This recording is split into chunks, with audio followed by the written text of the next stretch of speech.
Una tarde que yo paseaba por el campo de mi ranchito, estaba aquel pajarillo platicando con su amor.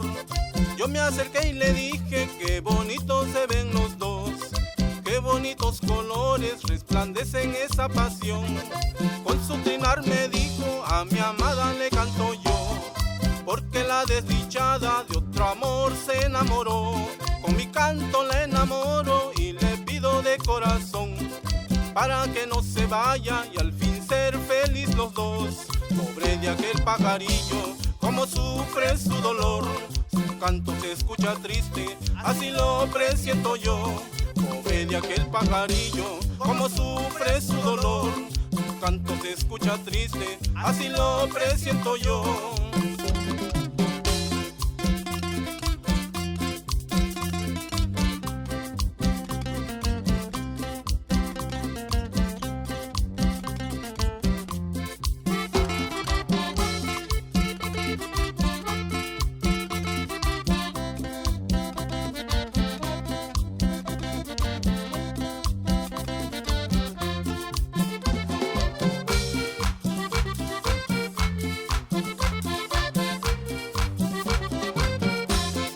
Con su trinar me dijo, a mi amada le canto yo, porque la desdichada de otro amor se enamoró.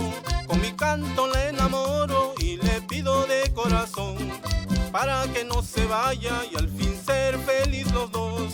Pobre de aquel pajarillo, como sufre su dolor, su canto se escucha triste, así lo presiento yo. Pobre de aquel pajarillo, como sufre su dolor, su canto se escucha triste, así lo presiento yo.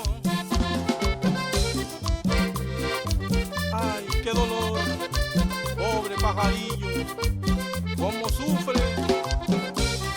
¡Hey! Sabor.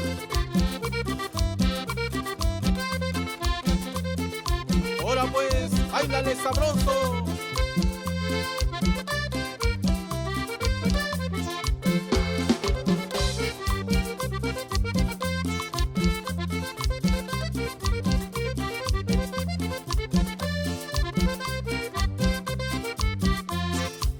De aquel pajarillo, como sufre su dolor, su canto se escucha triste, así lo presiento yo. Pobre de aquel pajarillo, como sufre su dolor, su canto se escucha triste, así lo presiento yo.